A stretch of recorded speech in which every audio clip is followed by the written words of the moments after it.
Hello, fellas. Welcome back to another interview Q&A with my wonderful co-hosts. Hello, friends. Hello. Welcome. What's going on, people? What's up? Yeah. We got Mina and we got Taco. This is part 2. Not to be confused with how I labeled the video episode 3. That made some people confused as fuck. Were there 2 more interview episodes that came out before this one? All right, fellas, thank you for being here. Do we want to just jump into it? Anybody want to say something? Anybody want to? So I don't know how you have it formatted for us today, and I don't know if I'm jumping the gun or not, but I'm sure people want to know, for both y'all, me and you as well too. Did you watch the Vampire Lestat episode 1? Shit. And if you had Yeah, thoughts you and just opinions, I asked. know they had my reaction already for it, but I haven't seen it. you haven't seen it. I haven't seen it. I wanted to wait. He had the same reaction. I wanted to wait until it was like all out so I could just That's fair. go through it, because That is fair. Yeah. I didn't know there was homework. I'm sorry, guys. Oh no, there wasn't. Look, this is me. I'm super spontaneous, just blurt stuff out person. That's me. No, I already saw that you uploaded the episodes as well. It's just, nope, sorry. But I already told Frank that if I can just like leave at the end and you can still discuss it, Yep, about it a little. just the two of you. Okay, we can do that, but at least the people will know that Frank did see the episode. Oh, I watched that whole Okay. fucking fire. Okay. Yeah, bro. Taco, before you came on, I asked the same thing because like I was surprised, but then again, like Mina, she ain't got to worry about like spoilers and stuff because Yeah. Well, she does kind of. If they do some stuff different, I'm sure you don't want to. You said that too, Yeah. So we can wait. My bad. Jump the gun, but we can have a little. No, it's totally something at fine. I the mean, end I for get that. it. The excitement is legit though, so I feel it. Dude. All right, fellas. Let me kick it off.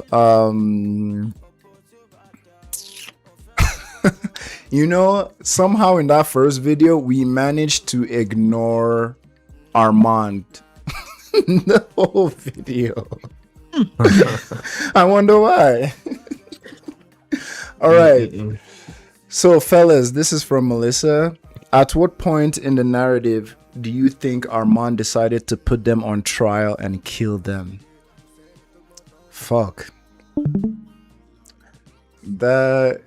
Whichever one of you want to go while the other thinks about it. At what point? Because that is something that kind of messed me up when you figured out and you're like, was it right in the beginning? Like, was it at the end? Was it spontaneous? Was it planned? I don't know. See, I think when you say trial, it makes it a little tricky because I think he knew from the beginning, as soon as he met and saw Claudia, I think he even said it to Louis.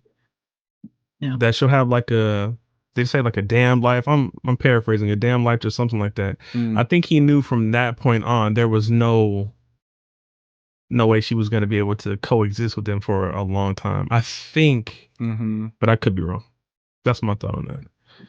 So when he decided to kill him at the trial or put them on trial, I'm not too sure. All right, let me reiterate. The question did say decide to put them, like both of them. Because if it's I don't know. if it's Claudia and you think of Armand probably wanting Louis to himself, yeah, maybe like from the beginning he's like, let me get rid of this baggage, right? So I can have Louis. Wait. That just fucked me up. Because, like, Santiago first told Armand to go kill Louis, right? And he didn't because Louis offered him some dick, right? He said, let's go upstairs. right? So You're refreshing my memory. oh no, I got you. So like Louis, he was gonna Mina, he was gonna kill Louis, right? Yeah, they did a bit of a fake out there. Because he took him into But- the tunnel. Uh-huh. He did the Mm. little fire The bender fire, thing. yeah. You turn into Yeah. Zuko. You feel me? Basically. But yeah, no, I think that's how I read the series as well. Like this guy saw a snack and straight from the beginning he went for it. This he is way Calculated. more evil, yeah, and manipulative than people thought he would be. Cause like But yeah, cause like with Lestat, it is he doesn't sugarcoat his craziness when it happens. nope. But Armand is very, you know, tender. He plays the long game. Yeah, plays he's the long game, calculated. Yeah. Yeah, he's nasty. Yeah. So well, That's also why they don't stay together. Those are the people you 'Cause got to it's watch just- the most too. The silent ones. Exactly. The silent killers. Exactly. Yeah. Because the people that bark a lot, at least you know where you stand, you know? The with these Lestats people, are they will easy to get. stab you in the back in the dark. Like, nah. oh god. Yeah. I would say maybe because when Daniel did the reveal of all the of Armand basically directing the trial, when we saw the flashback, it was him with Lestat. So who knows how long Lestat was in Paris throughout season 2? Because like that scene could have been from early. You know the scene I'm talking about? When Lestat Yeah. yelled at them and be like, you don't know Claudia's power or whatever. Like that could have been early on Yep. as well. So I guess But they did have to call to him to find him, like telepathically. You're right. Yeah, he wasn't So wasn't he there wasn't very there. long. That's true. They even went to his accountant to like To find him, so Yeah. So I don't know. I don't know when he. I think he was there long enough to rehearse, and then did he rehearsed with them a couple times, right? Yeah. Long enough for it's that, and because then they maybe made it into a theater play, so then they put the rehearsal in, which maybe made it a little Longer. off. Yeah, exactly. So he also had to be there longer. Armando, Jesus Christ. Yeah. Yep. Yeah. Yeah, that's a they disappointment. found his notes. Yeah. They saw them notes. He had been writing on that script. Boy. So Melissa, I hope I hope that question. I hope our answer was satisfactory. I hope our answer was satisfactory, but I do not know. Earlier, Oh my God! Hold on. Why am I playing music right now? you are as well. I don't even know where that's coming from. 1 second, y'all. Maybe wifey watching something. No, my Spotify just turned on. Y'all didn't hear that, right? No. Okay, perfect, cool. My gospel music just started playing so loud. Sorry. All right. Anything you guys see you want to touch on? Hema. Let's do, I'm gonna say Tran 5, 53, 59. What were your favorite parts of Claudia's character? Which one are you reading? Oh yeah. I can't even say his name. It's the 5. so- Beltran. Dan Beltran. I see it. I see it. What were your favorite parts of Claudia's character? It's befitting you go because I mean you got your Claudia paint in the back too, you know? Yeah, right. It does. Favorite part of Claudia's character is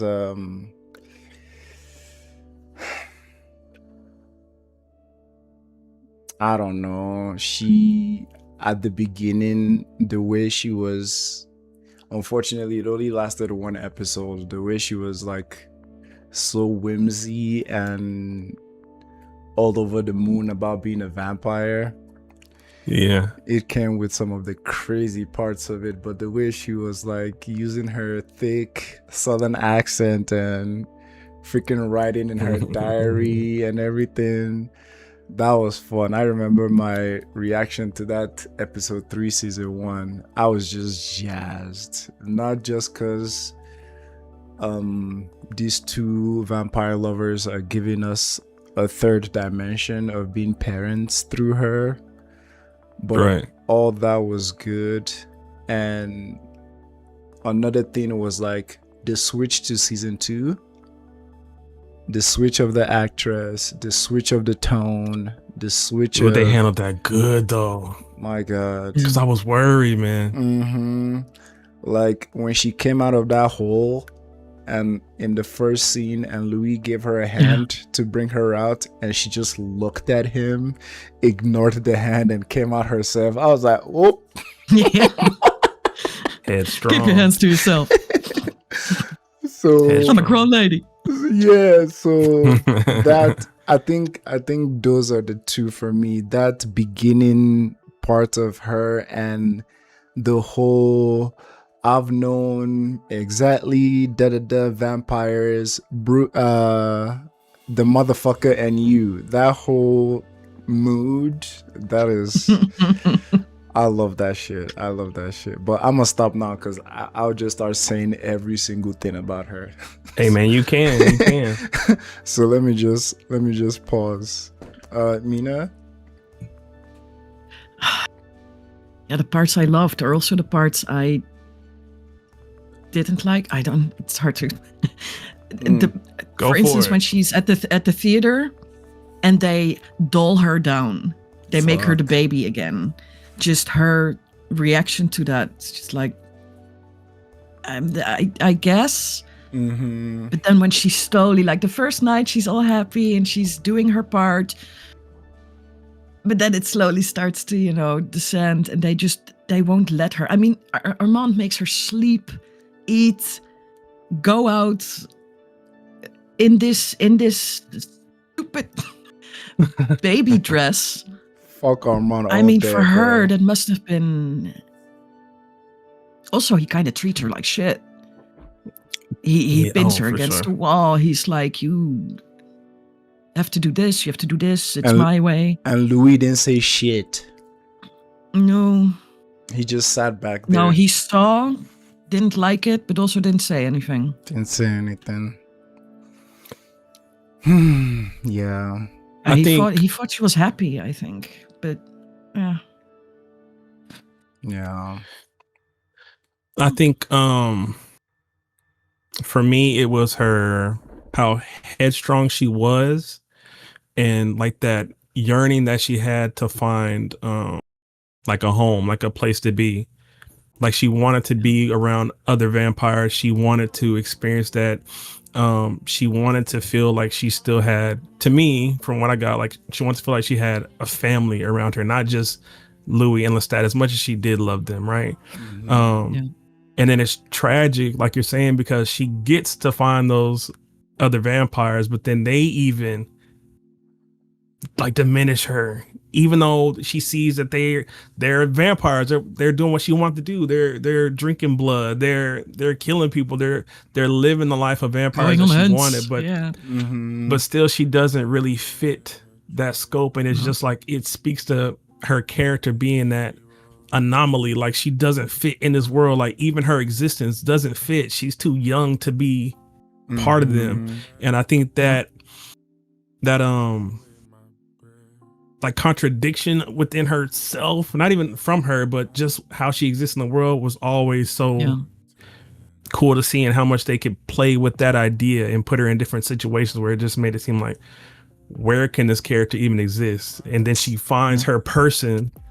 They give her person, this is where she's supposed to exist, and they're like, then it ends right there. So let's fuck it up. Yeah, no, not fuck it up. I think it's beautiful when you think about it that way, because she bounced around and couldn't find the person that she was supposed a home really, but she found her home, and I forget the girl's name right now. Madeline. What was the girl's name? Madeline. She found her home. She found her home in her. It sucks that she had to die, but we knew from the beginning she's not supposed to be able to exist this way. She had a clock on her from the beginning. Yeah. Faster than most of them. Yeah. So I also enjoyed that they moved her age up to like puberty age, because then you're also just stuck in puberty all the time. So emotions, rage, like that, she could really play with that, and that was, I don't know, that was cool. I thought. Yeah. In the book, she's like 9. Yeah. Again, that's one of the that's one of the things that tripped me out about the movie. Is like seeing how little she was. I was like, oh, it makes it so much creepier. Yeah. At the same time, it makes it more like, yikes. Especially that scene in when she was telling Louis who's gonna love me, like perverts and this and that, and it's like, yeah, it's like, yikes. Yeah. It makes how much they harped on her not being able to, that she shouldn't exist too. It kind of hits a little harder too, because like, yo, this is too taboo. It's like, you cannot be doing this. Right. Yeah. Right. Claudia, man, I hope she's somewhere in vampire heaven, or maybe it's vampire hell. She'll be fine there. She'll be fine. Right.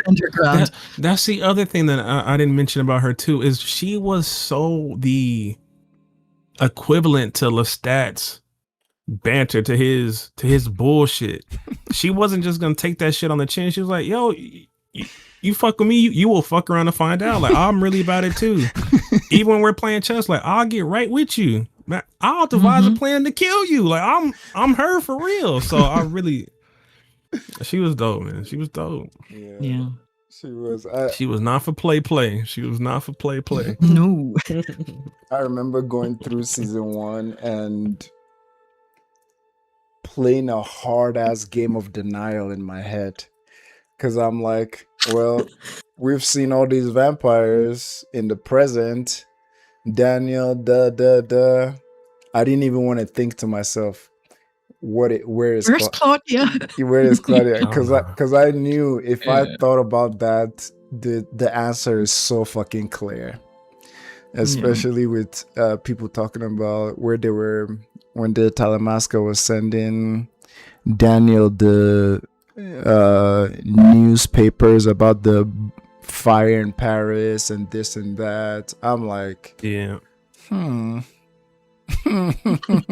Let's skip a couple of episodes. Oh yeah. Well, I guess we covered that. I saw one that's a good jump off point by Brittany. If the Paris Coven hadn't been arseholes, do you think Claudia will still be alive today, either with or without Madeline? Or do you think Armand might have been right about her being too young to survive? I don't know. The character that like how they portrayed her in the series, she seemed like she could just hold her own. I'm not sure if they were good people. I'm not sure that then they could have protected each other. She would have found her way. Especially now she found her person. Right. I don't think she would have just walked out into the fire. Yeah, I mean maybe after 2,000 years she get bored, but not because she couldn't cut it. She was strong. She was. Very much so. She already took so much, and she was still here. She wasn't broken. She was still fighting for her place. 100%. So yeah, no, I don't think she would have. Anything would have happened to her. Taco, what you think?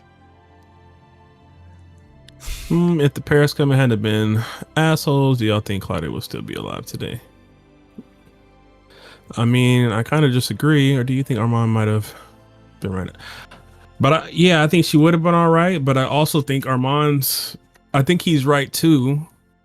I think it's a very, it goes back to what I was saying earlier. It's just a very contradictory spot for her to be in, because she has to deal with something else that the rest of the vampires don't, which is that internal struggle of, what am I trying to say? Like maturing at, like her, never growing up. She's paused in that. So I think, Claudia was strong enough to make it, but I do think it's just, anyone else, he would have been right. This practice should not be done. But Claudia, you hit it right on the head. Yeah, she's the exception, but they still go by their rule, right? Yeah. So yeah, I like the way you put that. Yeah, I love that. Like she's the exception. The more I hear about these vampire laws, the more I think of them like how Christians only follow the part of the Bible that they like, but go against all the other parts. You know, it's like there's pick and choose. Yeah, there's no hate. There's no hate like Christian love. You know what I'm saying? It's kind of like how Christians, they would crucify all the, you know, LGBT folks and all the poor people, but when it comes to their own priests and pastors sleeping with children or other people's wives or this and that, they're like, zip, the laws don't apply there, right? And Mina, this I'm gonna be very vague, but when the vampire laws was brought up to Lestat in episode 1 of the Vampire Lestat Taco, that motherfucker was like, this is 2025. He wasn't trying to. What is this medieval? Like, get this medieval bullshit out of here. So it's like with Claudia and all the laws and everything, I feel like those vampires just fucking pick and choose whenever it suits them. And like Mina said, anyone else, it would have fucked them up. But Claudia, especially after she found Madeline. It's like you see someone that sees you for you. We saw how she sees Claudia through Louis when he was changing her, right? One of the most beautiful scenes in this show, Sunshines and Rainbow, is like you can freaking run through a brick wall knowing that you have someone by your side that looks at you on your side like that. And like you guys say too, Claudia is resilient as fuck. Like if the community she found was actual community, she would thrive. They'll take care of her, protect her. If anybody come and be like, oh, vampire laws, get the fuck out of here, she's with us. You know, exactly. She's with us. And Armand, again, I feel Armand just wanted to. Is the music too loud? No, I can barely hear it. I barely hear it. Okay. It's okay. So I think like Armand just wanted to, like you said, you want to get her out of there. Yeah, he saw a snack in Louis, and Claudia was like, "Get in the way, get out of here." Because the fucked up thing I keep coming back to Armand is he is strong as fuck, but like he always plays this timid, manipulative joint. It's like if Armand put his foot down, like nobody's fucking touching Claudia. With him and the backing of the Paris Coven, bruh, she would grow old. What are they going to do? Yeah, live forever there. So I think we know he didn't. We know he didn't give a damn about her. He let her, get burned, and then took the credit for saving. What did he do? He took the credit for saving Louis. For saving Louis. Like, Yeah. He's crazy. It's He's also- crazy, man. Oh, the manipulation of it. It's just He, like I Because said, afterwards, calculated too, isn't Louis- even. no, ahead. because Louis would have been a broken man if you did that to Claudia, and he knew that. And that's the perfect point for someone to break in and Fuck. keep you and manipulate, because you'll take anything at that point, because you're just You're down a bad. shell of a person. Yeah. Yeah. So it's He's just calculating. every he way waits. you look at it, it's just not. It's horrible. Damn. I I love y'all's response to that one. Yeah, Claudia would have been alright. Maybe if she didn't meet Madeline, she would have kept traveling. Because I'm sure maybe she could have escaped the Paris Coven. You know, but especially when her love for them started dwindling, when they started like demeaning her with their child thing for Mhm. what was it, 50 years she did that or so. So maybe Yeah, she, there were like 500 plays before she started to get bored. Let's say you do no more than 2 a day. Fuck. That's at least a year and a half of the same. The same BS. Yeah, Mm-mm. where you have to pretend to be a little doll. Mm-hmm. Just, dance monkey. Mina, I have a question, and Taco, if you don't want to hear the answer of this, you can mute it, but I don't mind if it's a spoiler. But like, as vampires, obviously we all here watch anime and we're all nerds and we know power scaling and all that. But Mhm. can vampires get stronger? Like the same way your protagonist can train, do their training arc, and reach another They've level? alluded to it already. Yeah. Yeah. What is their 'cause some age? things And can then be They taught. keep talking about this blood. Oh, sorry. Yeah. I'm pretty sure it will come up Yeah. because it's a big. I'm gonna take big these thing. out.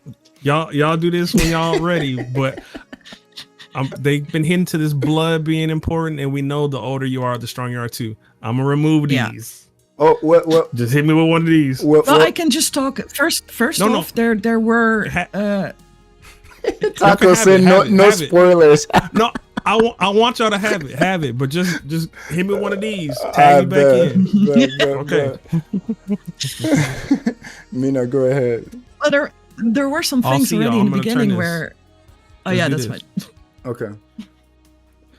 In the beginning, they were already like, when Claudia just turned, she was like, "Oh, can I do this? Can I do that?" And yes, you can. Like, for instance, Louis or Lestat starts teaching Louis how to read other people's minds in season 1 already. So yeah, there are definitely certain things you can train, but your ultimate power to upgrade that, there are certain things you'd have to do, and those are very rare. Oh, okay.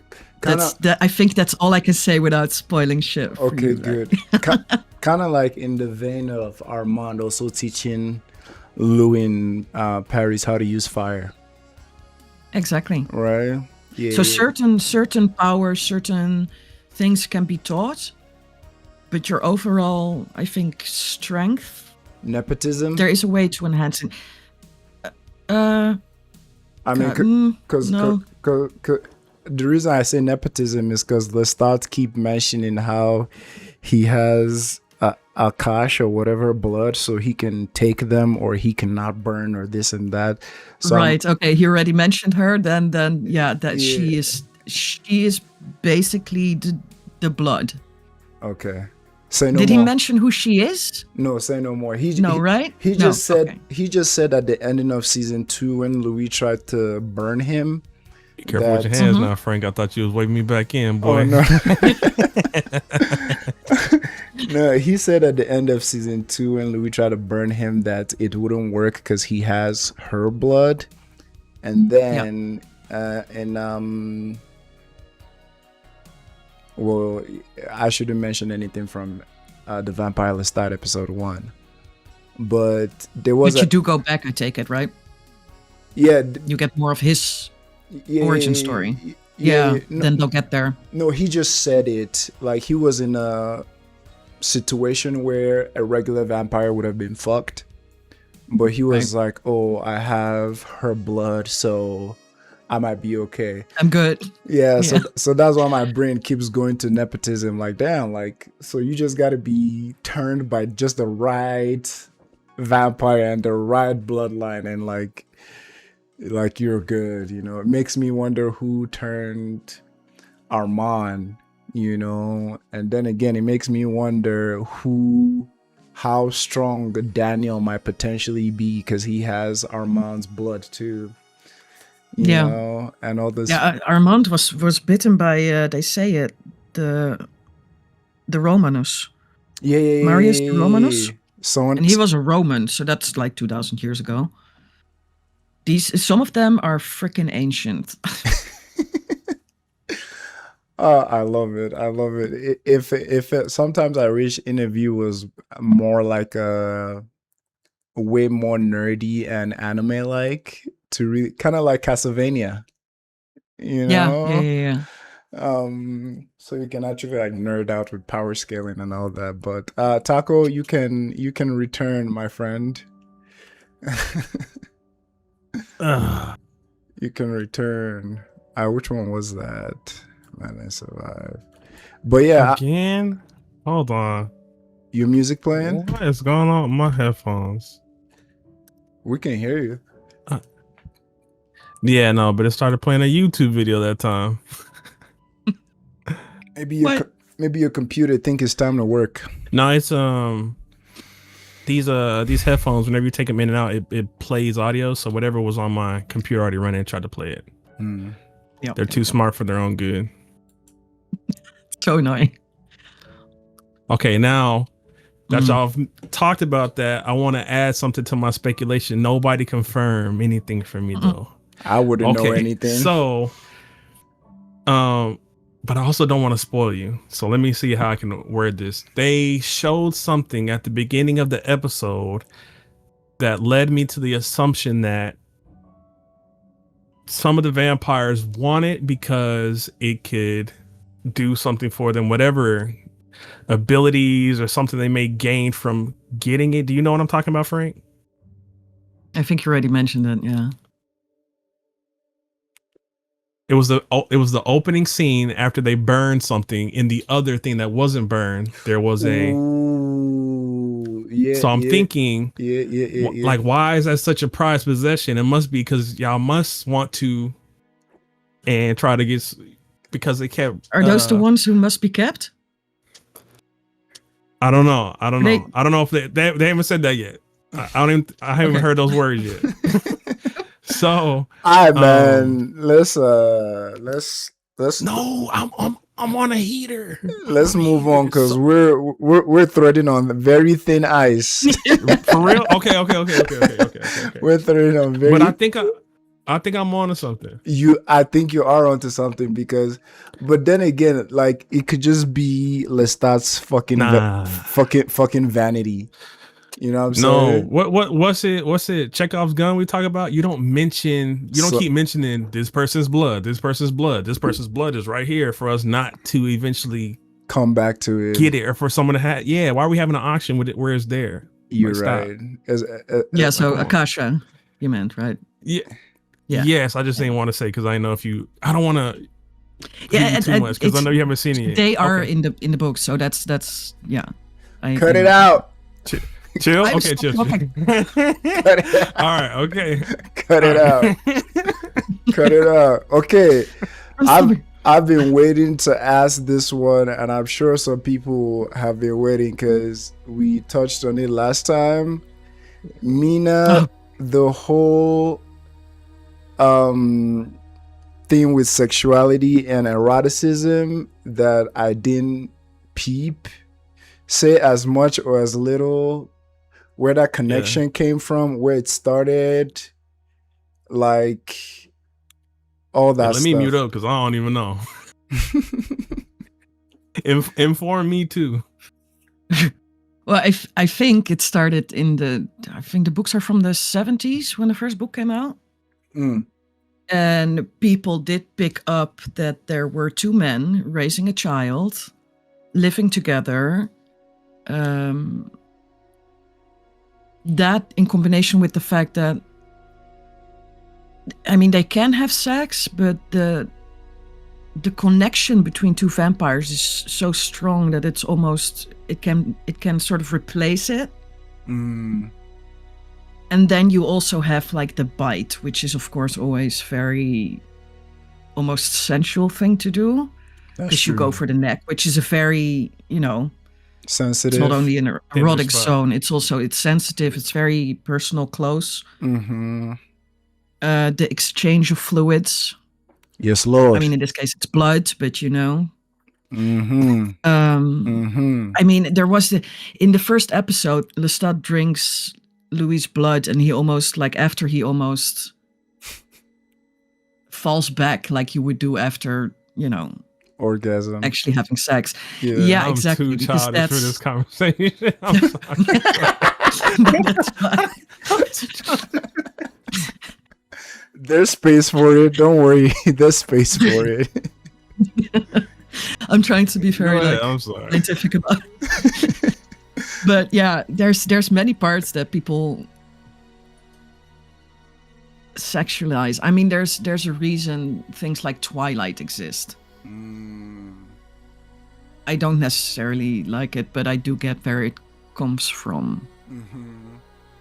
That because vampires, they're not like zombies or werewolves where they're obvious like, I don't want to do anything with this. They look awful. Yeah. They're always, they're human, they're mysterious, they come in the dark, in the sexy. night. Like, Alluring. yeah, there's just too much things you can do with that. So yeah, I mean, you also have people like Blade, but even in there, sometimes the bite can be like Hell yeah. still a sensual thing. So Yeah, it's when Blade bit old girl, like she was legit. exactly, yeah, I ain't gonna making she noises.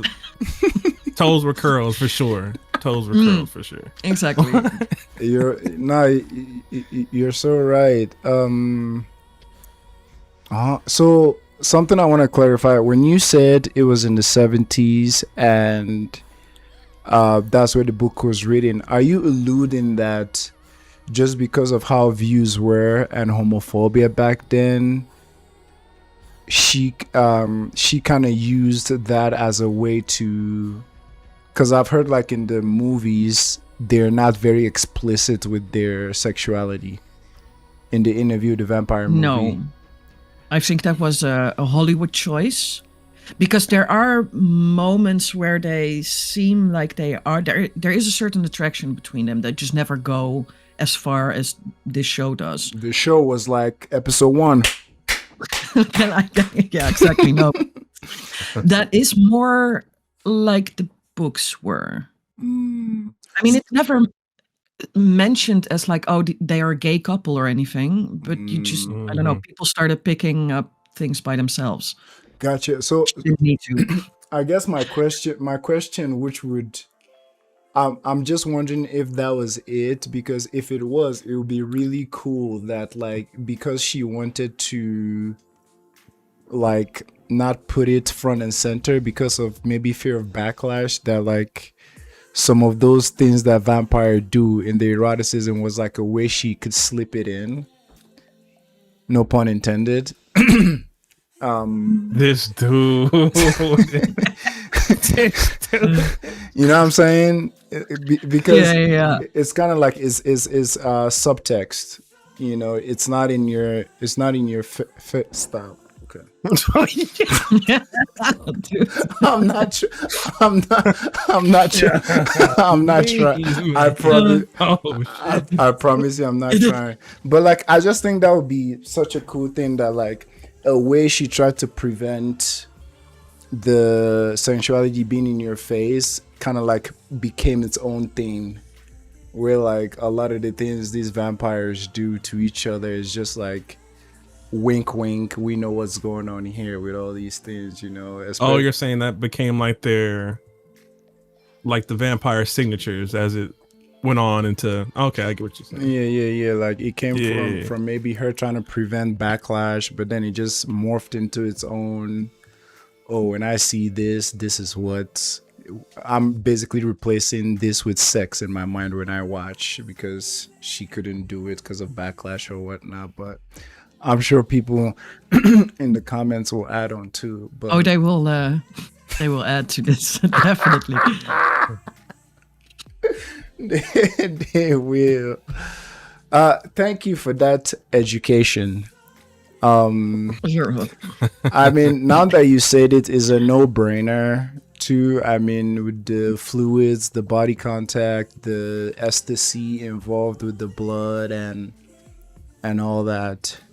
And then there's the death parts too, because I mean, Claudia and her first boyfriend too, like they were making out, and she didn't know when she Went a little too far. she went to the other side, you know, Yeah.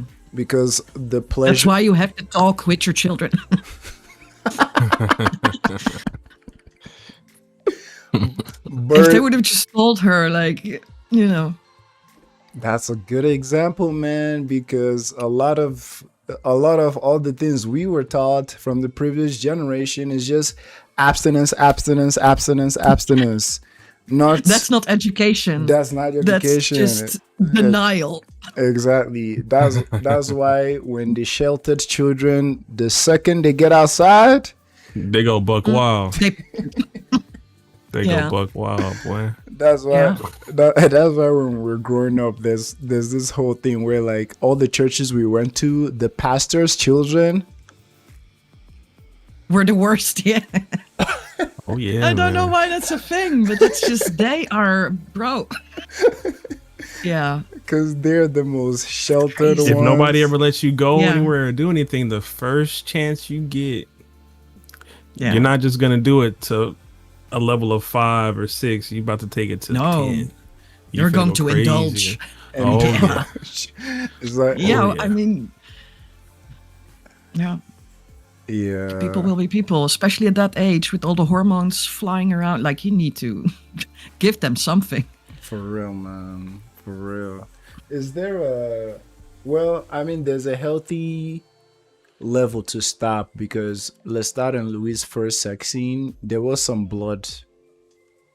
But, like, it stops at a certain level where it's like, okay, we're just going to fun level, not to draining and murder level. You Exactly. know? Interesting. I feel very educated. Thank you. Thank you, Um, Mina. Was there any moments in the show that you did not expect at all? Mina, we did this last time, right?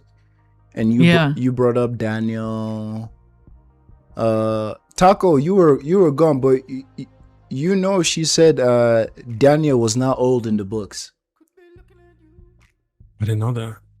right? He doesn't reach this age. Boy, you didn't watch the last video, man. I haven't watched the whole thing. I told you I was busy. Oh, More Told you I had stuff tomatoes. going on. More I told you, tomatoes. man. oh. Nah, We watching 12 shows, brother. Nah, you're right. You're right.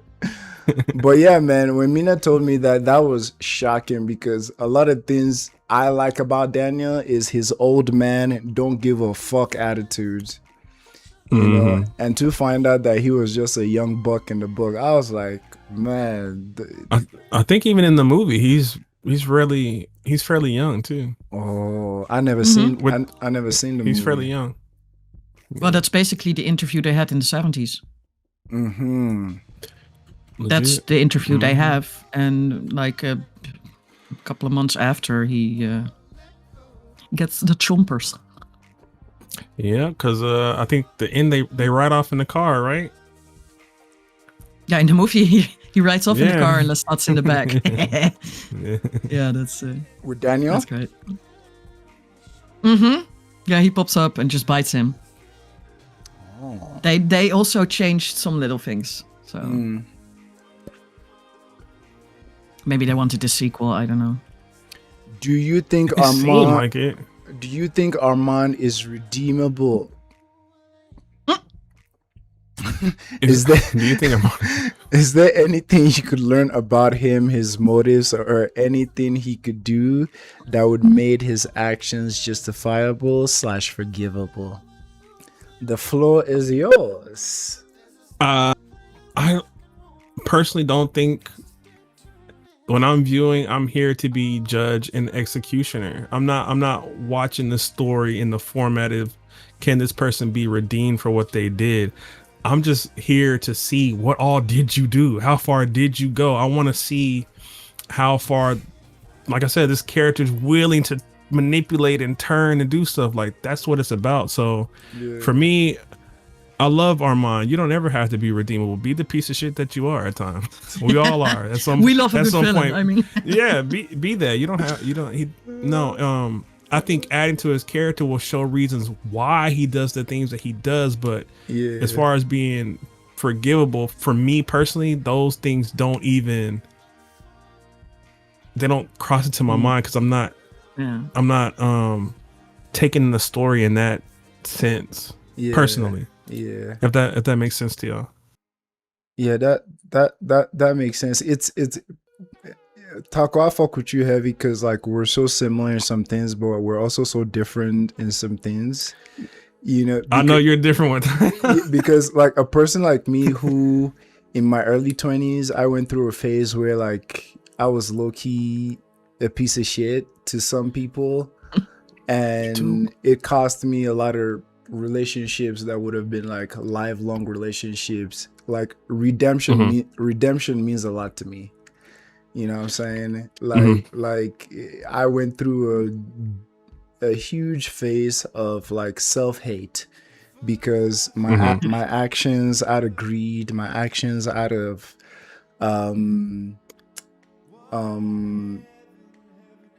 just being a young dumb motherfucker. Like it cost me so many people, like people who loved me, looked up to me, like didn't even want to see me, you know. And like me making my way from that to where I am now, that's why that's why characters like Rhina from Attack on Titan, that's my favorite character. hit you like, hard. yeah, it hits me Mine too. because like I see so much of myself in there. So like when questions like this come out about redemption, it's like, man, I need that.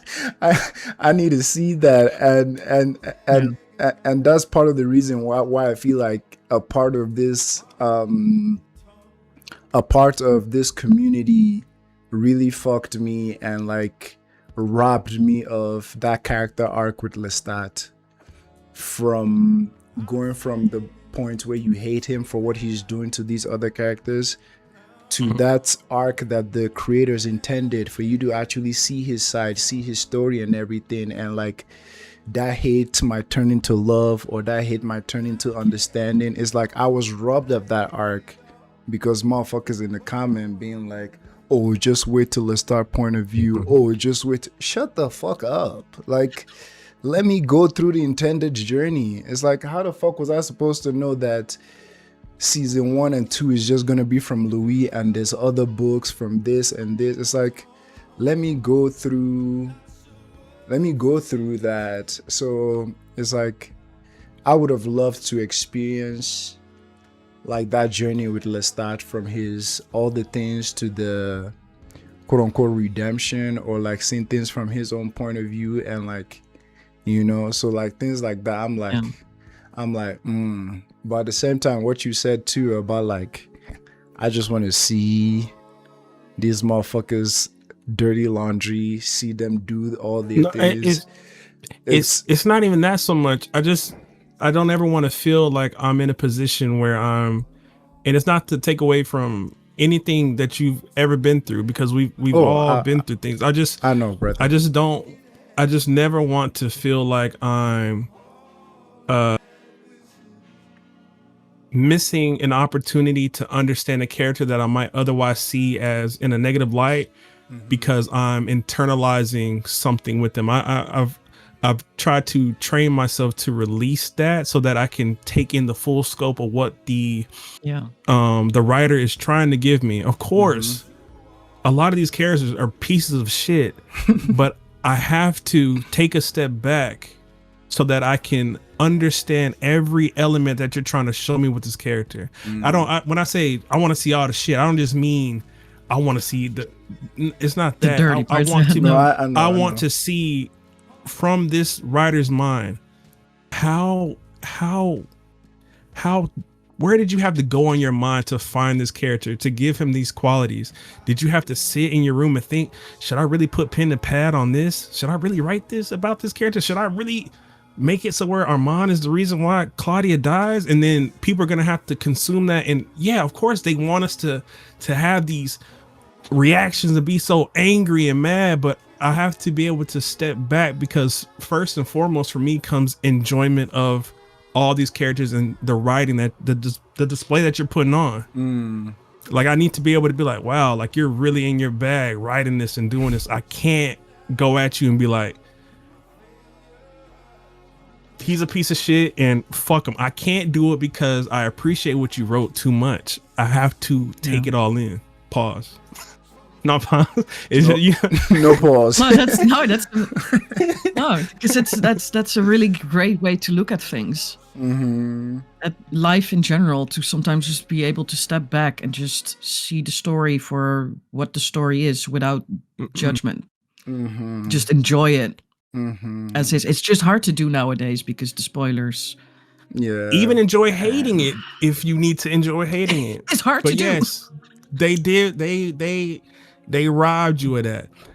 And I'm not going to make a tangent, but I think there's something that's happening where this poor fandom is unable to give people leeway because they're so unnecessarily protective of these characters. You don't have to protect them. We are watching them because we enjoy them too. And you need to allow us to have, it might come off as hate sometimes. You need to allow me to hate this motherfucker for a second until I can get to this place. But because they feel like there's so many people doing that, here come the few and the loud that are, oh, well, you just wait until you see this from the character. You wait until you see this. And then it makes you be like, you know what?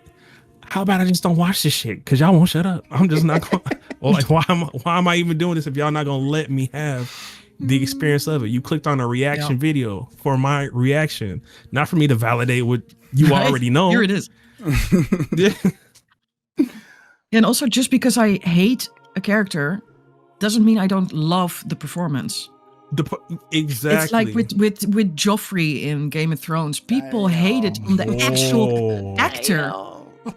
He could just not act anymore in real life. Yeah, that was bad. Yeah. And I'm like, this man was able to make you hate him.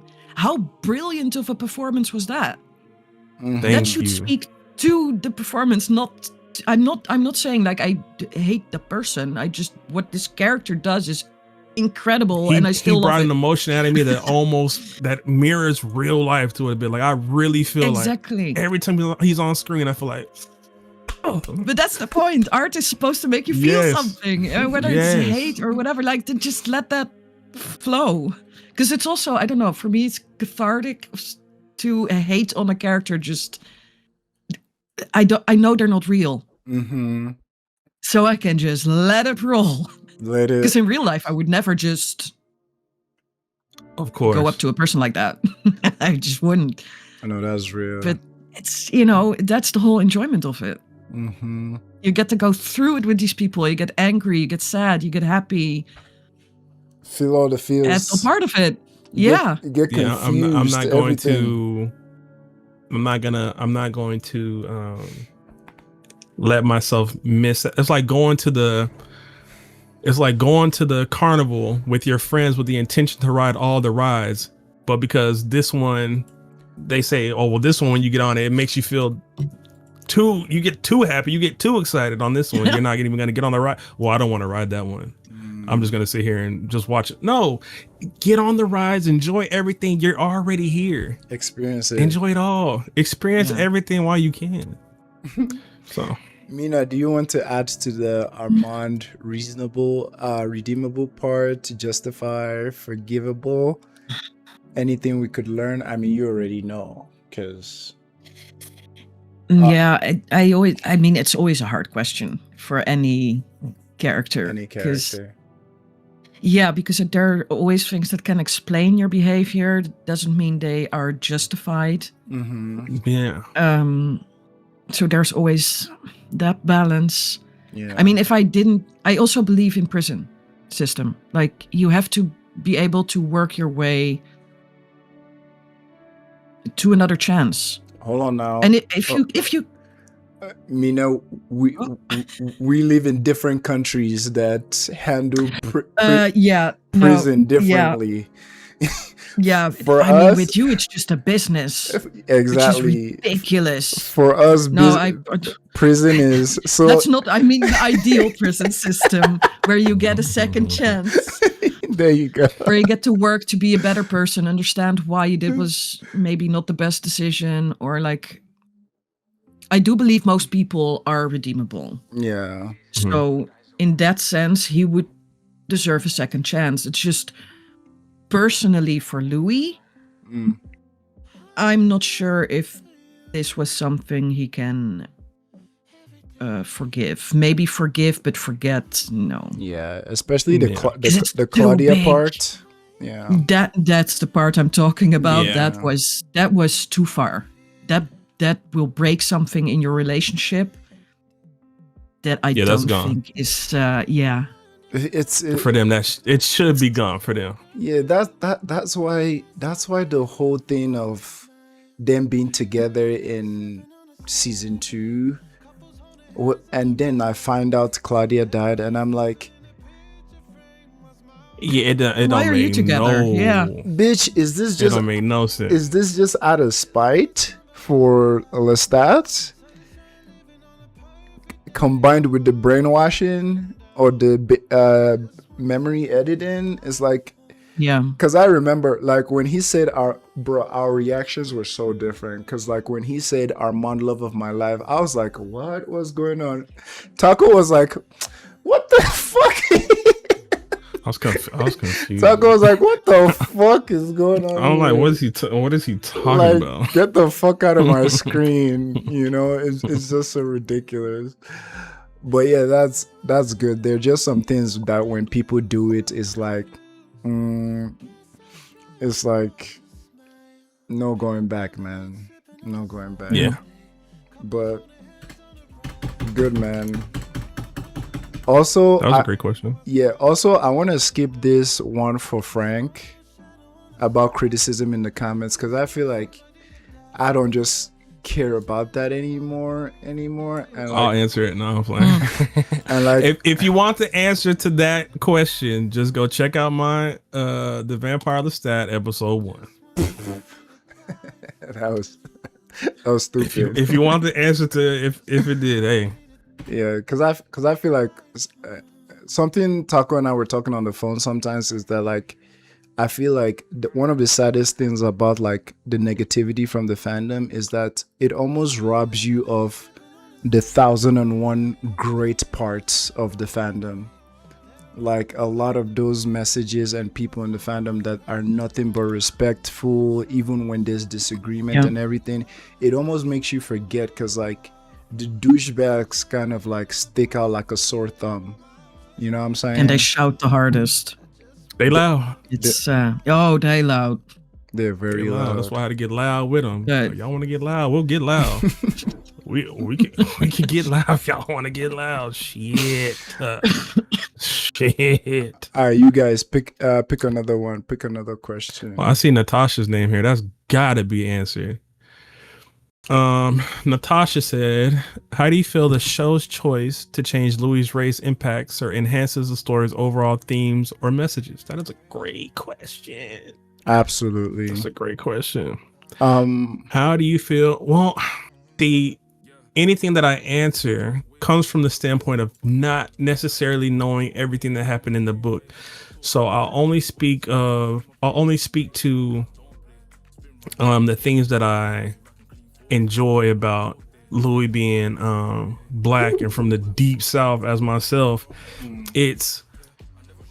We're in Louisiana. I believe Louis is Creole. I think so.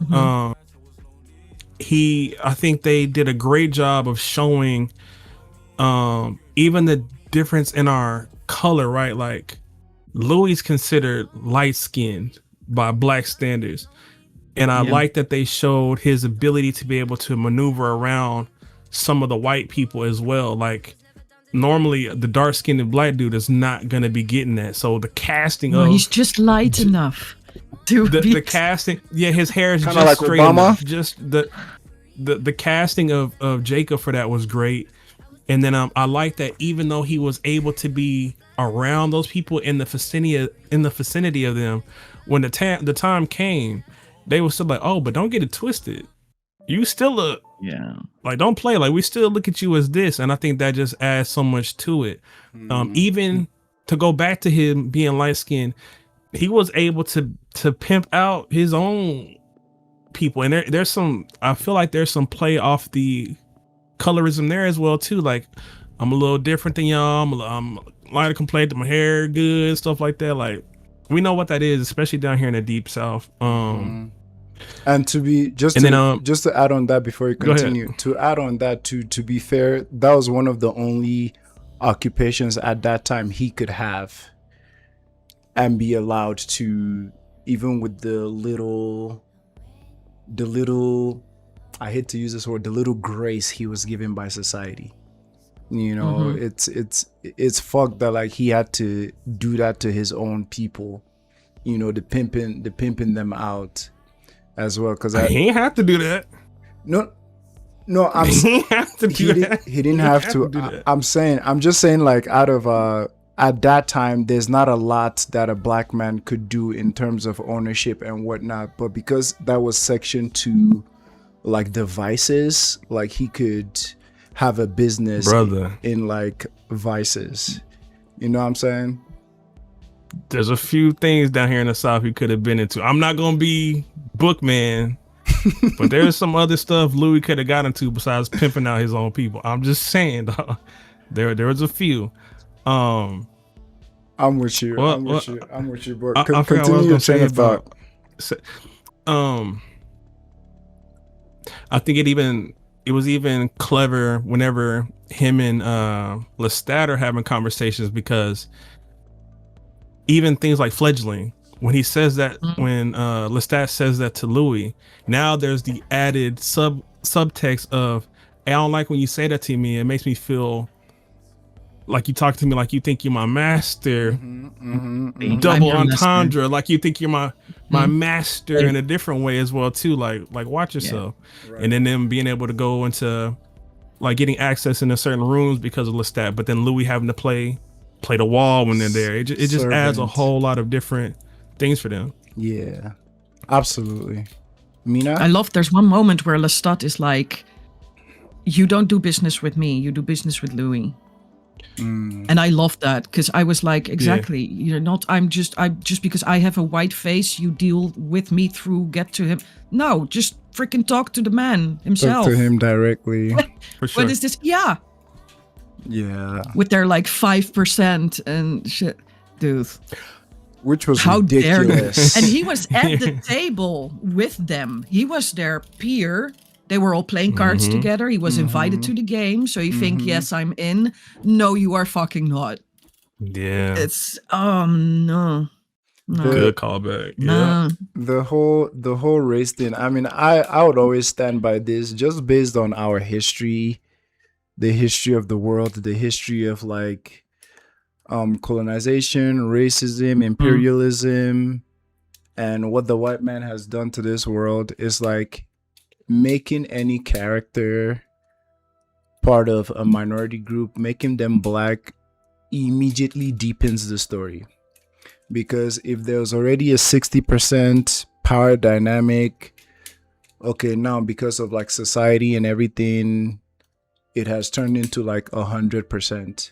You know, it increases like the stories you can tell with the intersectionality and everything. It just increases by having Louis being a black man as well, and having a Frenchman come in there and Western Europe. Yeah. the history of the place they're in. Like there's all those undertones of like all the imperialism and all the racism and all those factors. So like it just makes the story so much richer with all this like social commentaries. That's why sometimes when people argue these characters, they just put all that to the side. And it's like, no, like you can't separate, some of these things. It's like, yes, the abuse and everything would be equal, but like would be the same because it's not a fucking trauma Olympics. But the fact that Louis is a black man and not a white man deepens that significantly. Because there's more history. There's more. To get off of. There's more history. Not to get off of Louis, but even Claudia when she goes to college, like,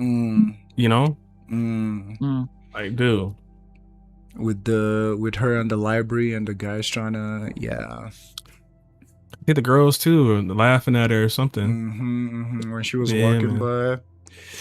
Yeah. So yeah, it does play a part.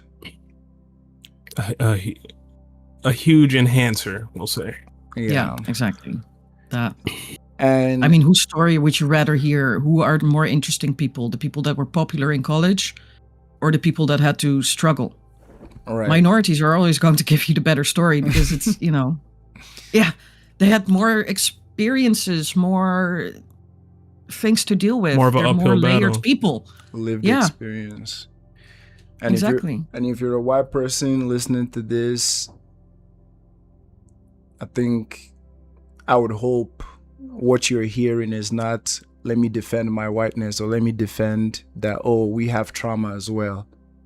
That's not what we're saying. When we talk about minorities going through shit, it doesn't invalidate what you personally go through. It's just saying, look at us. We're alive as well. Like we go through this, that, and the third. It's kind of like when my wife or my female friends or family members complain about men. I don't go there, prop my chest and be like, hey, it's not all of us. Bitch, they know that. They know it's not. Otherwise, she wouldn't be here.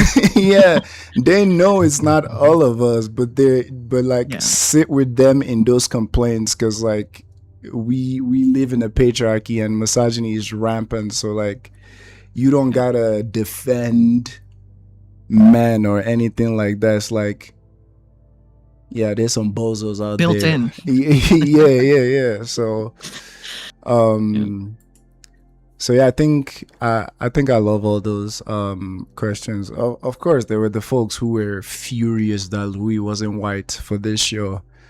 It's like we just push those people to the side, man. It's like go sit down. Because there is only one reason why you wouldn't accept that. Yeah. First, just see what they have to say. Maybe you don't like the show. That's all fine. Mm-hmm. But don't straight off the bat go like, I'm not going to watch this because. Yeah. Because that's a telltale sign of someone I'm not willing to speak to. It's kind of like the bozos getting mad about the new God of War game with with Lao Fei, and I'm like, did you see her whooping ass in that trailer? Like, what the fuck are we talking about? It's so like alien, so foreign to me because I don't know if you saw, dude. I made a whole post about that game coming out because I believe her name is Deborah. Mm-hmm. She's in True Bloods, and she's one of my favorite characters in True Blood. So I'm so excited and happy for her that she's getting to have her own game, and it doesn't even cross my mind to be like, oh, she's a girl in this game. She's not a dude. And to get online and then hear like that's people's complaints, and then they'll try to say, well, she's not the God of War. Yo, Kratos ain't been the God of War for Two Since games the second now. game. What are we? Right. What are we, bro? It's just so I don't understand. the amount of time comment sections break my heart, because comment sections are always fun, and like when something you watch and really enjoy and then you hop in the comments, I'm like, oh, let me read comments of other people excited, and you start seeing It's some opposite. of the most stupid comments in there, and you're like, wow, maybe I am better than these people. It's like Like- maybe some of y'all just dumb and wicked and racist and sexist and all that. Like, why y'all just don't like fun? Mm. Cause that game looks so clean, boy. Like, Amazing. I cannot wait to get my paws on that. Yeah. Yeah, Yeah, exactly. it'll be It's so great. sour. You're just gonna sit there moping in the corner while I'm gonna be playing this awesome game. Like, you just shut yourself off to so much beauty, art, Potential. like music. I don't. Yeah, Mm-hmm. just I don't know. Step into that world sometime. Then maybe you change your mind too. Exactly. And to piggyback off what you just said, I was thinking about the same thing when we were explaining the whole blackness of Louis. Is like, that was such a good avenue for maybe people who are closeted or not educated about racial dynamic to get in there and see these things and actually like learn something, be like involved with something. But it's like they're so closed off to that opportunity to learn, to humanize us, to do all these things. They just close themselves off it because they're like, oh, he's not white. In their minds, they I- see themselves as here and they see us as down here. So the mind has to say, why would I take a step down to try to understand this? That's the twisted part about it. That's how they think. Why would I try to get myself down here to understand their point of view? I don't care about their point of view. Crazy. When you have Off of children, something- you don't do the same thing. When you have pets, you don't do the same thing. They're not at our level, but I mean, not to. That might be. No, we get you. But No, I totally feel I mean, you. you. Sometimes you have to. I don't know. Just Be open. put You need to be yourself. open to Yeah, things. just be open. Mm-hmm. No. Just change your energy. All right, let's Ain't the world we live in. as the world, man. Let's skip that because it's starting to be a little bit of a downer Depressing. for me, man. Okay. We did the breadcrumbs one. We did that last time. Yeah. We just have a few more. You watch the series again. That's basically what we just answered. The themes and how his race changed that. Yeah, that's Natasha's that we just answered. Did experiencing these 2 seasons make you consider your own relationship with memory? Or how your perception of an intense memory may or may not hold up across time and other perspectives? Yikes. Of course. 100%. Of course. Of course. Who wants to take this one first? Man, I would, but I don't want to overshare on that one. Same. I don't want to Same. overshare. Same. Let me try to give the very Vague. I don't want to say vague, but watered down answer to that. In life, no. Okay, Unc. So, yeah, we all have. Well, hopefully not, but I think the majority of us all have a few traumatic experiences that have probably happened in our life, right? And Yep. as time passes, and if there's other people involved in those things, or they're saying different stuff, but you remember it a certain way, you can always have this there's like this pit of like confusion or anxiety that can build up in you, thinking it like, no, I think I remember this way, but then there's anytime you go through a traumatic experience, your brain tries to like defend Push it itself down. by kind of hiding portions of Yeah. what may have happened to you. So you can always find yourself, not always, but you can find yourself in a situation where you are inadvertently covering something up in your head. It's just buried so deep down that you would almost have to see it recorded to know what the specifics of it, and vice versa. It could have been so visceral that you have the perfect memory of it. Unfortunately. So unfortunately. So I think to answer that question, yes. There's things that have happened to me personally that I know happened a certain way, but just because someone else has a different telling of that story, it makes me question myself. And maybe sometimes those people are trying to gaslight you, all kind of stuff, but I feel like I'm pretty strong-minded. I try and tell myself, no, I remember this happening, but of course those thoughts and feelings, they can creep in and kind of almost pull apart the memory that you had that you're trying The to keep details. solidified in your mind to say this. Yeah. So that's a great question, but yeah, I think that can definitely happen to people. I think it happens. Yeah. It's happened to me on a few occasions. Mina? Exactly. Yeah, I have the same thing. I mean, memory has always been a bit of an issue.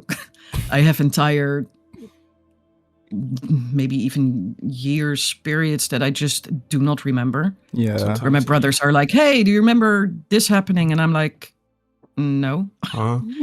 Just None. so I know the brain is not, it's not perfect. Yeah. It will try to protect you. It will try to morph things. You're more likely to remember happy times than bad times sometimes. So that also makes your feeling afterwards different. Yeah, I know the brain isn't reliable, but I did find it very interesting to see it just played out like this. Where it's in your face, like, hey, are you sure this happened? And then they bring stuff up like recordings or diaries or whatever, and no, it didn't happen like that. So it's just, I don't know, I think the mind is incredibly fascinating and interesting, and just the way it works is crazy. Facts. It's my brain. It still doesn't, it's like I can. I love that. It's the older I get, the more it breaks my heart that like I grew up in a time where like, and where I grew up where like camera phones weren't easily accessible and stuff. Like I have four nieces, right? And for the rest of their life, they gonna have pictures and videos of us kissing them, hugging them, playing with them, being around them from when they were 1, 2, 3, 4, 5, 6, 7, every single year of their life. I can't even remember my sister's voice. I can barely remember. I can barely remember my dad's voice. I can remember his laugh, but I can barely remember. All right, you're gonna make me cry. Chill. Well, don't chill. Let me. All right, go tell your story. Go ahead. But it's like, sorry. It's like I wish those things were there, and like kind of like you, my brother would tell me that, oh, remember this. I'm like, boy, I don't remember shit. I mean, if you say so, I guess, but sometimes vaguely, I'm like, vaguely, You say so, maybe. Because like you. It's also dangerous, though, what you said, because people now only have pictures. Yeah, they have a lot of pictures, but only no when memory. do you take your phone out? Not when you're angry, not when you're having a fight. It's always the happy moments. So you get a very skewed, right. like. You're right, and but especially in your case, I completely understand that you wish you had at least something tangible. Yeah, because you know, to add, no, we're good. to add on what you guys said too, is like the memories and remembering events is already difficult for our brain, and then you now fucking add other people trying to manipulate you, other people trying to lie to you, and then it's like, I don't know what the fuck to remember, because there were some events that happened to me around college, and sometimes you go months trying to remember every detail of that day. It's like, this happened, this happened, this happened, this happened, this happened. And then you hear another side of the story or something bring up another memory, and you're like, I don't even trust myself anymore in what I remembered from that day. Even when you are the quote unquote one at fault. Because it's like, as honest as you are to yourself, as introspective as you want to be, you're like, well, did I actually hurt them? Like, did I actually like do this or do that? Yo, this one. Taco, you talk about oversharing. I mean, I don't think it's oversharing, because I have Courtney, thank you for engaging us in this therapy session. Yeah, that was Yes. deep. You're getting blocked. No more questions for you. No more questions Yeah. for you. Ever. Did you watch the series again? If so, are there any things you noticed? Oh, we did this last time. I think so. We did. We did this last time. Is there anything that you noticed? Because like we talked about the whole thing with Claudia and her being dead, and Louis hiding away from it, with us just thinking it was because of the assault, but it was actually because she was. So we did that. She was dead. Yeah. I I think ain't watched it twice. My eyes can't be doing all that. Sorry. All right, Sorry. we're down to the last one. This one is, oh shit, this video is 1:30. Didn't we also? Oh no, there was favorite lines or favorite quotes, I think. Favorite quotes. Yeah. Yeah, Favorite moments from each season and why. the last one we did was favorite quotes. This one, favorite moments. And you can name multiple. My favorite moment from season 2 is definitely they're walking to the back of the theater or the back of the auditorium and Lestat's down there smoking, and they're calling him up to the stage, and he's like, whatever he said, he's like, coming or intimate, like he's like so dismissive. He was looking at but the like, mirror. he's like, Yeah, and the way that like I think it's like the piano keys hit at the same time, like that was like raw. deep. I was like, man, Because that sent me for real. at that point too, you don't even know if Lestat will be actually in this season, because all we've seen was Dreamstat. So seeing him there, I lost my mind. I think I screamed. I was like, what? It was crazy, man. and that was the end of the episode too. That was a cliffhanger. Oh, too. Cause I remember before that I was so sad about what was happening on stage with the whole trial. I was so like, I was defeated. But then they showed him, I'm like, oh, y'all got me on a roller. Like my emotions are like I can't even be sad. Like I remember being mad at the show because I was like, y'all not even gonna let me sit in being sad. Like now I'm hyped. Like I want to watch 10 episodes now. And from season 1, I think it would probably have to be Louis and Lestat's dance. I think that might have to be at the bar. At Def. Yeah. Yeah, that dance, and I think I could be remembering wrong, but I feel like the way Louis and Lestat were talking to each other In the balcony. prior to that, yeah, I think they were kind of. I think it was giving subtle hints to, and I could be wrong. Both of them did know that something was about to happen. Something was about to go down, right? And you be complaining that your memory is not good.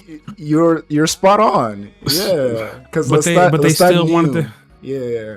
but they still wanted to have that moment with each other and embrace each other. And they weren't hiding from anybody. They were themselves out in the open, in love, looking into each other's eyes. That shit made me cry when I watched it. Dancing together. Yeah. Oh yeah. Super sweet. Super sweet. Yeah. Claudia had to tell Louis, "Hey, focus, bitch, focus."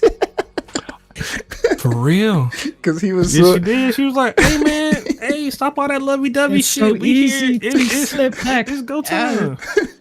It's familiar, Yeah. and there was still love there. You know. It's, Yeah. That's the part that looking back on is like, oof. Because, like, Lestat on the balcony, like you're saying, Taco, he already knew, him and his side chick already knew about their plan. So he's like, hey, let me forget that you're trying to murder me right now. Let us just try to connect one more time on this balcony and stuff. And then the makeup and everything he had on and how flamboyant that whole stuff was, it just made it so much denser. And I think a portion of Lestat was willing to have that moment, because to go back to them playing chess before, in his mind, he think he had them in checkmate already. So he's like, of course, yeah, I can enjoy this moment with you. Yeah, we can be in love. He thought everything was gonna go the way he thought it was. So yeah, why not enjoy this? I can be completely in love with you this moment because I'm relaxed. There's no way that y'all know I'm planning to be one step ahead of y'all. Y'all don't know that. Meanwhile, he's playing catch up. Yeah. Oh, nasty work by Claudia. Nasty work. Mina, any favorite scenes and why? Well, I still love the moment in that's the first episode where he's in the confessional booth. Ooh. Where he comes to church, because that was just that's my other one. Some fire acting that was so good. Yo, yes. And there were multiple good moments there. I loved the scenes between him and his brother where they were good. These rare moments where they did connect. Had fun. Yeah. And one of the sweetest moments being before he jumped. Yeah, on the roof when they talked. I was like, wait a freaking second, because this is I didn't trust that he was too calm, making sure that everything is left in a good place before handled. he, Asked about the sister, her husband, mom, Lestat. So I love you, little brother. Blue? Yeah, that was a big shock. At first. That was because that was also an invention of them. So I just went with the story. Suddenly he just leaped off the roof. I was like, oh, that's wait, that's something. Different. How did he die in the book? He doesn't. Louis has a wife and a newborn. He doesn't even exist. He has a wife and a newborn, and they pass away.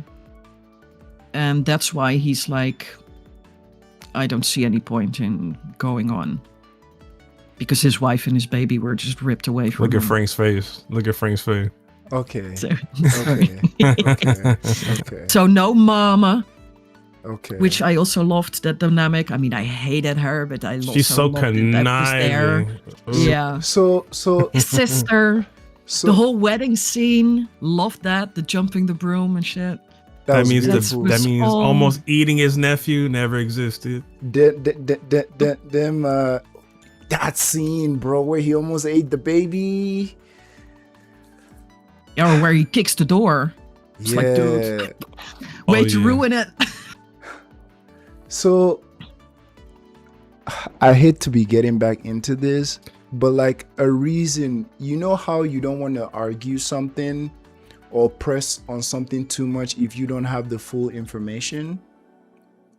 Like example, when I'm having a conversation with book readers, I don't want to press on something because I'm like, maybe it's different in the books, maybe it's different in the books, maybe there's a something that explain it further. So However, if someone tells me something, I'll say, okay, I'll take your word for it for now.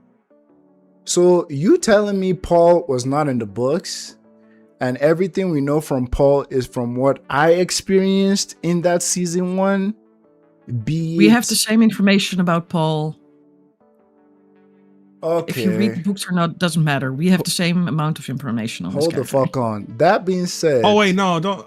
Oh, go ahead. Are you finna say somebody trying to tell you something about Paul? Yes. There's no way. There's no way. But it's like the whole thing with Paul, and it's like now there's a caveat on it that this is from Louis' perspective. But from what we saw in season 1, there's this whole argument of, did Lestat have a hand in his death, yes or no? For me, and everything that I experienced, I still stand on not intentionally, not by malice, or not on purpose. I still think Lestat being in the head of someone who talks to birds, someone who's already scared of the devil, someone who is mentally ill. Lestat's presence in that boy's head, it definitely didn't help. It's too much. Definitely played a role, unintentionally or whatever. You being in that boy's noggin that was already fragile, bro. Look at people in real life that suffer with serious mental health. There's a reason why you tread carefully around, you know, how you relate, how you converse and everything, because some things that might be nothing to you, just another Tuesday, is someone's 13th reason, is someone's like pushing them off the edge. So some people be trying to tell me, oh, I don't think Lestat had a hand. I'm like, me just leaving the argument there, assuming maybe in the books it is later explained or anything. But now that I know we all have the same information, biased as a motherfucker, man, because it's like, he didn't jump off a building this whole time. He was talking to birds, reading his Bible and everything. But the moment one of his biggest fears, which is the devil or something he perceives as the devil, crawls into his head, talk to him, shut him down, it didn't help. You know? So like, plus he also saw what he was doing to his brother. Right. He's not crazy. I mean, he was a little but he's seen that clear. Still, exactly. Right. And seen his, because he was like, why are you here? What is your relationship with my brother, please? Yes, with the Bible and everything. So him being opposing to Lestat, and Lestat creeped into his head. I'm like, if you're saying that didn't have a part in that boy and in his life, I don't know what to tell you, man. I think you're coping a little bit. No, that definitely had a... Especially how it was framed, that happened in the midst of Lestat also breaking down all these aspects of Louis' life. That was one hell of a he was getting him away from his family. That was one hell of a fucking coincidence. Right. Mm-hmm. So, again, I still say this is everything with the caveat of this is from Louis' POV.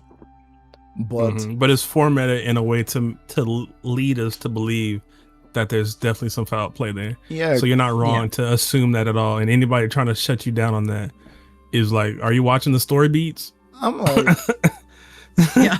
Did we watch the same show?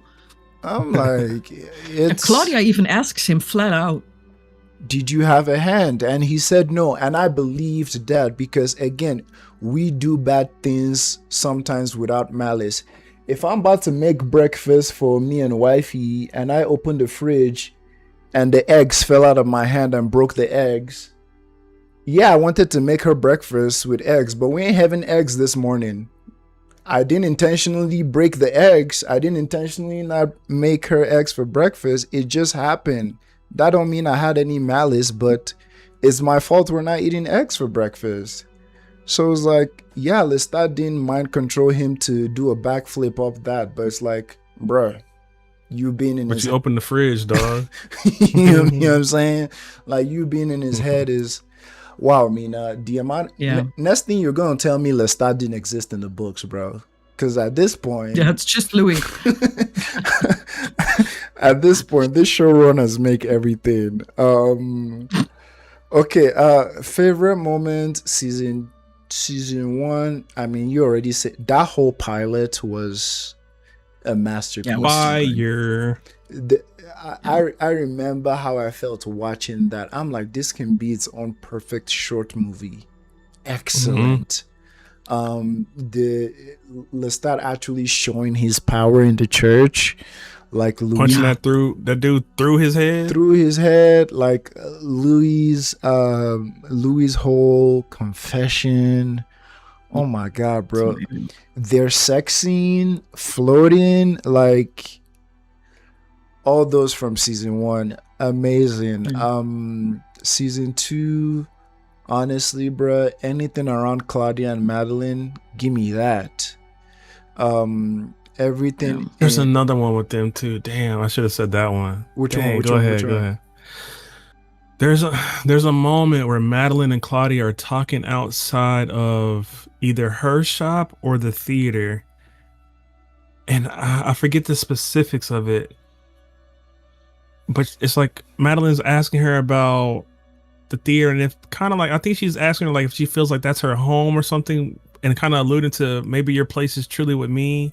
I forget the exact verbiage there, but that's a highlight for me. I know what you're talking about. Claudia was in her outfit with the fucking sign and stuff. Yeah, I think that's that scene where she's wiping off the Nazi sign off her window.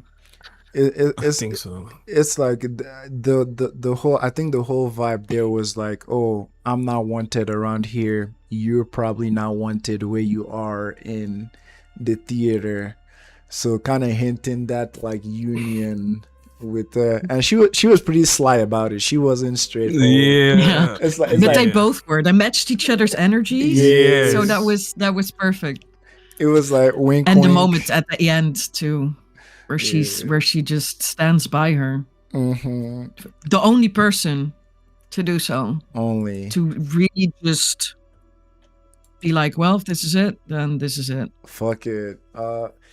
Yeah. Claudia saving her from those guys that were about to, Oh, yeah. you know, and that scene. somebody said something on YouTube that I fucked with heavy.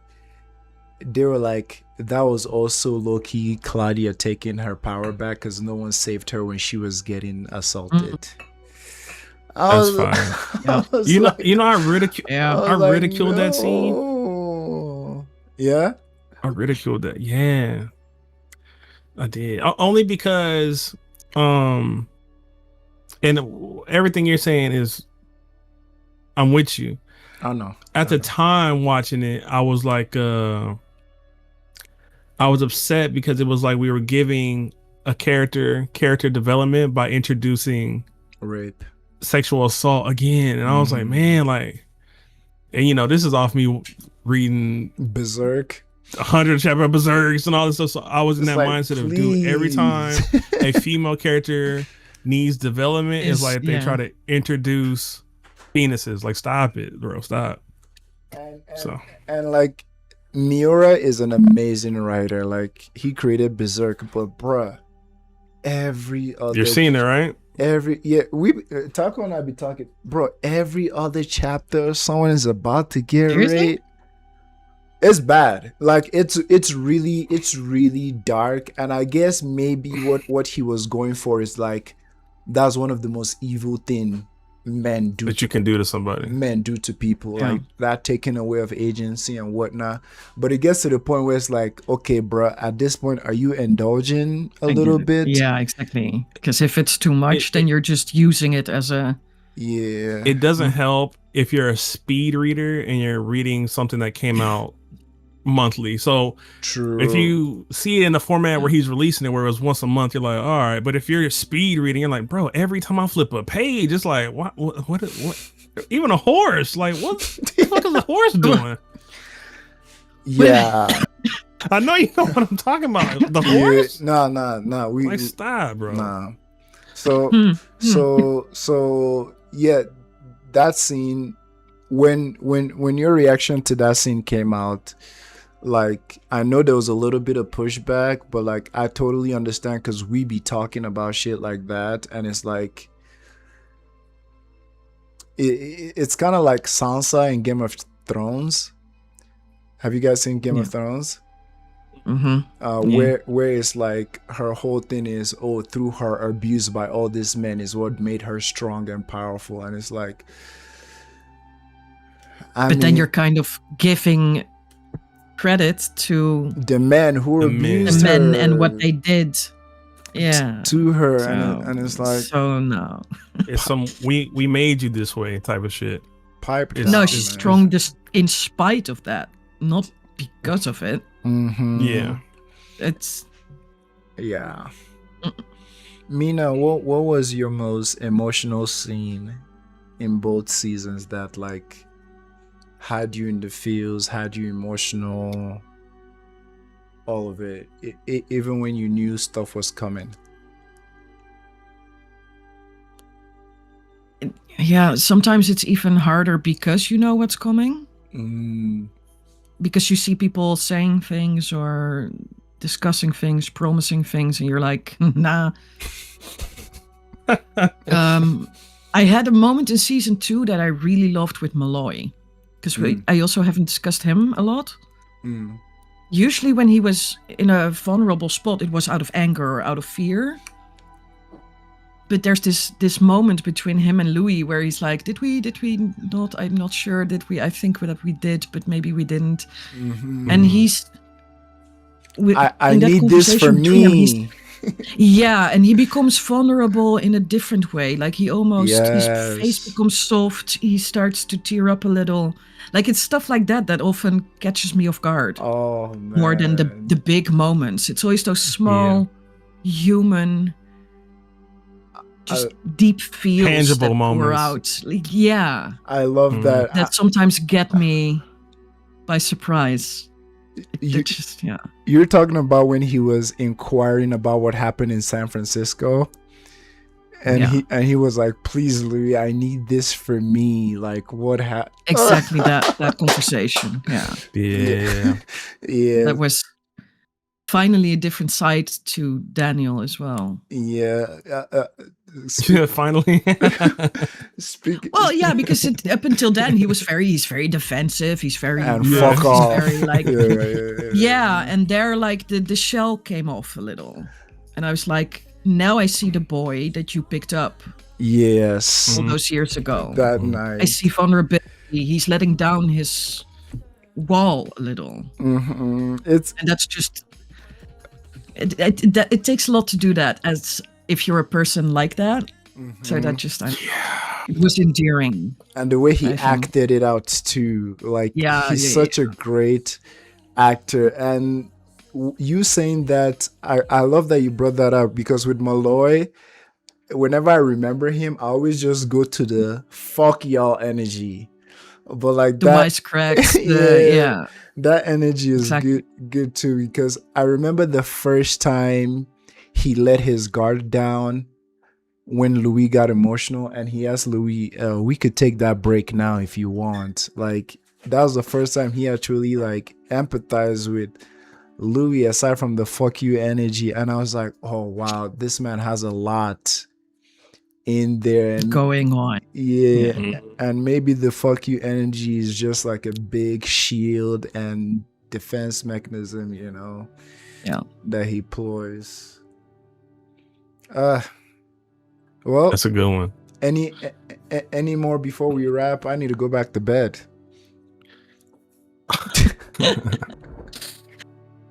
I can't think of anything. I mean, like, I did like how Daniel and Louis, like, in turn kept reconstructing the thing that happened in the room. Like, they took turns. Like, oh yeah, I heard the radio, and he was like, oh, that's right. And then after you did this, and it's just the collaboration I liked.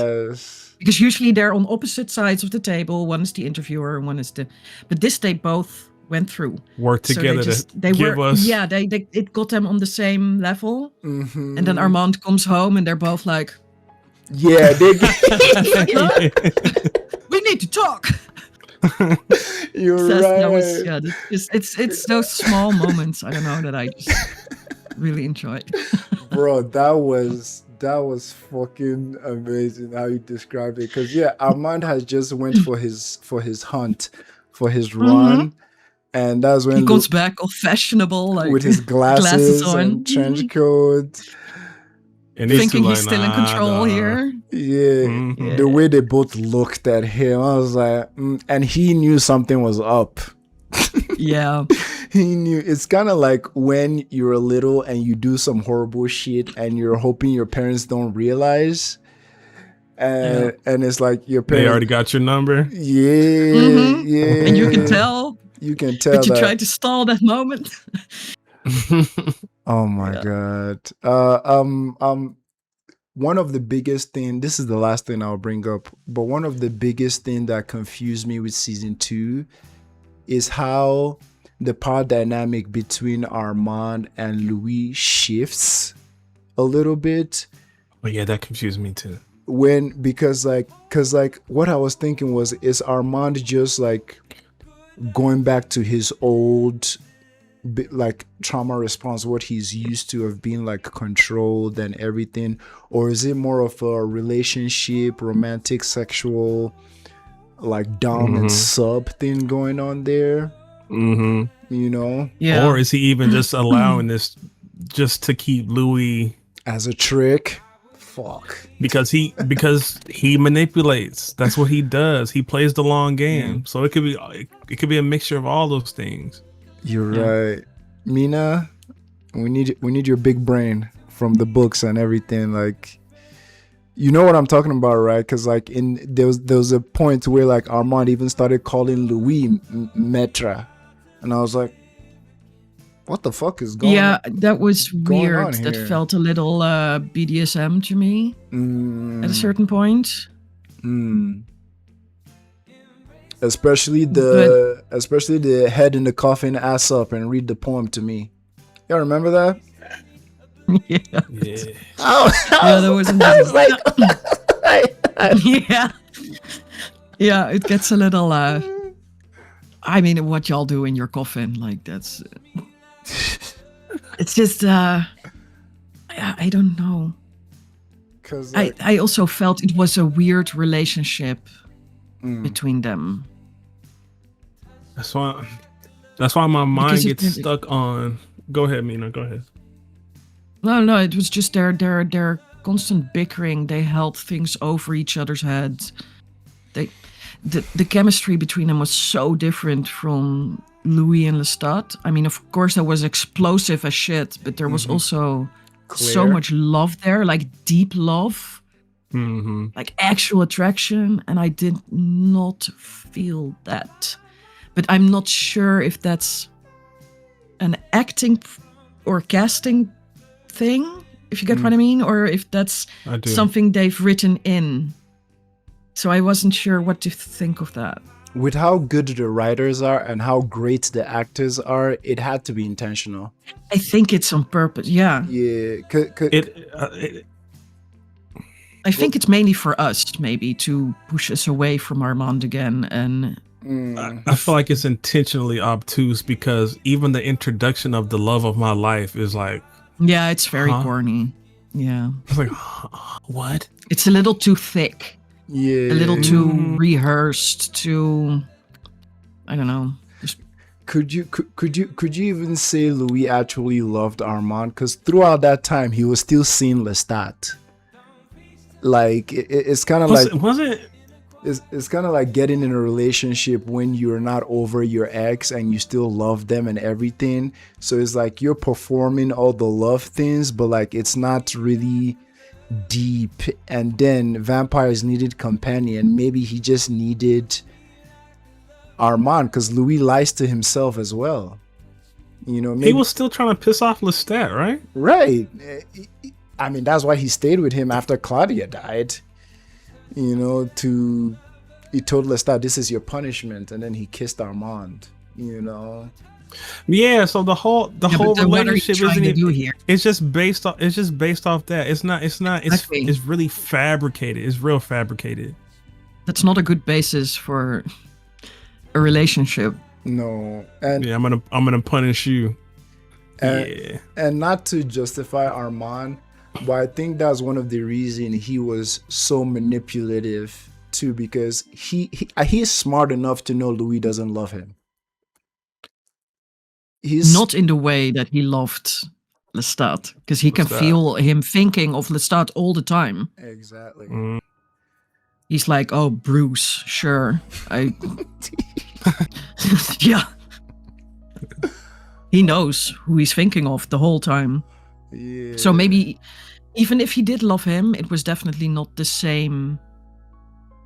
I mean, you can love different people, right? But sometimes there's just this one relationship that you just Levels. you can't get over. can't let Hey, go. Yeah. when I was in college, I had to end things with somebody, man, because like I'm like my mind is still on this other joint here, and I tried to do it as Other joint. as kind and as respectful. One of the hardest things I've ever had to do, Yeah. but I had that, I yeah. had to do it because I'm like I can't just keep like lying or trying to fake it till I make it or convince. It's not You can fair. say playing. It's You not can say playing.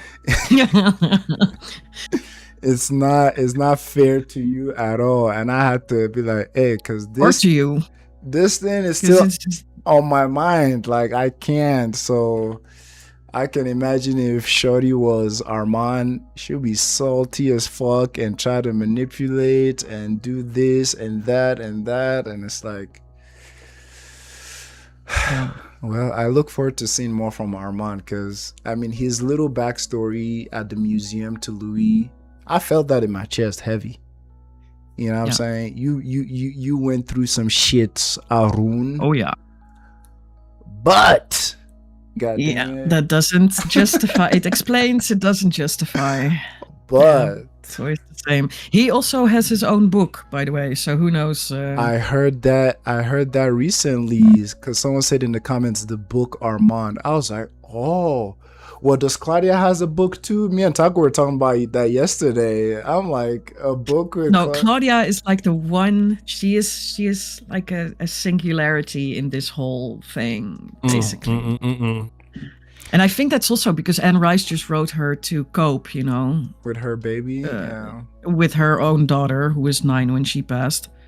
Damn. Thinking about like, what would it be like if I could keep my girl in immortality, but then no, Damn. because that would mean all this would also. Mm. So the first book was mainly Louis and Claudia, and Lestat was a bit. I think from book 2 on, she realized that she loved the character Lestat, and things start to Shift. basically shift to his perspective. So that's really cool. I see But it's why. sad. I see why. Because watching the Vampire Lestat, boy, Yeah, he a player. bliss. He a big player. Bliss, bruh. Although I have to say, I think Sam Reed really he walked. There's some people that you just associate with a certain character, like Hugh Jackman is Wolverine, and Wesley Snipes is Blade. Exactly. There's some characters that just find the role that's basically just them. built for them, And- like Tony Stark and Iron Man. almost. Exactly, they're the same person, like Robert Downey Jr. Exactly, and Yeah. anybody who tries to take that role next is like it's an uphill battle. Nah. Like, luck. Yeah, don't, no, don't that's- even do it. That's Don't even no. do it. that's one of the reasons why after seeing Sam Reed as Lestat, and people telling me to You go don't wanna- to go watch Tom Cruise Yeah, you said that. You're as like, nah. Lestat, I'm like, Yeah.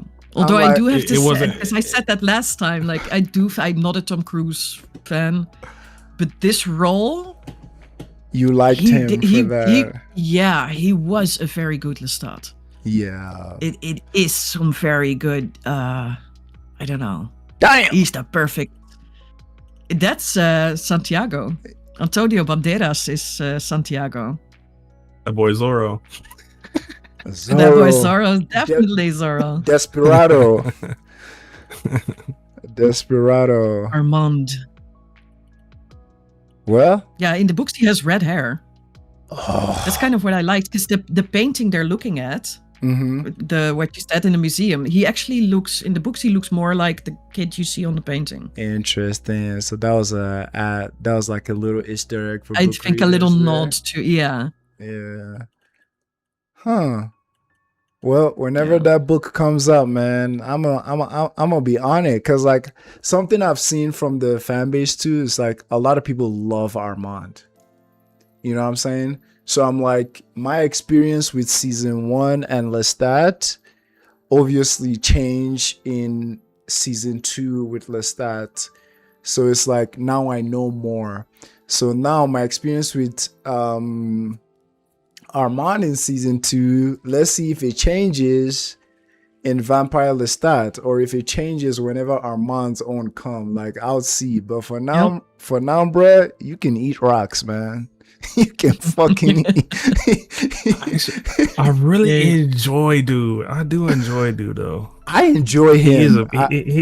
he is a POS, but Yeah, it's Yeah, but he plays it well. he Definitely. plays it well. Oh, yeah. Especially He has a very interesting. You want to know more, like why are you the way you are? yeah, Because you can feel that there's more behind it, and that's pretty good, you know, acting. and this might be a hot take, but I feel like you can just tell there's more in his eyes than the rest of the vampires. Like, you can just tell that there's more behind there, and the way he carries himself.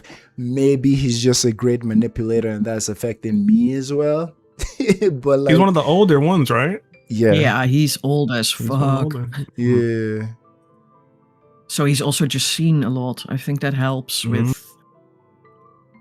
And that's why I feel like it's nothing for him to play these games. Like, think about what his sense of time, like, it was like 30 years. Like, that's a walk in the park for me. Nothing. I'll play this. Yeah. I'll play this for a while with you. That's I've lived centuries, whatever. Fake ass Rashid, bruh. Rashid, yeah, the other Rashids kept coming out of the woodwork. It was like, how many Rashids are there? What is going on here? All right, fellas, man, we've hit the 2 hours mark. I need to go to bed because my ass was up at 7 a.m. Bet I think it's probably 1 here. Yeah, 1:15. Yeah, your boy needs to go ahead and lay it down. All right, fellas, You both have to go some sleep. good talk. Yeah, it was fun. Thank you all for joining. Go follow all our channels because we're nice like that. Go follow, subscribe. You know, if you got that money in your pocket, man, we got our Patreon. Give us something for groceries. We appreciate y'all, man. You guys have a great one. Everybody take it easy. We appreciate y'all. We love Bye, y'all. guys. Have fun. Bye bye. Bye bye.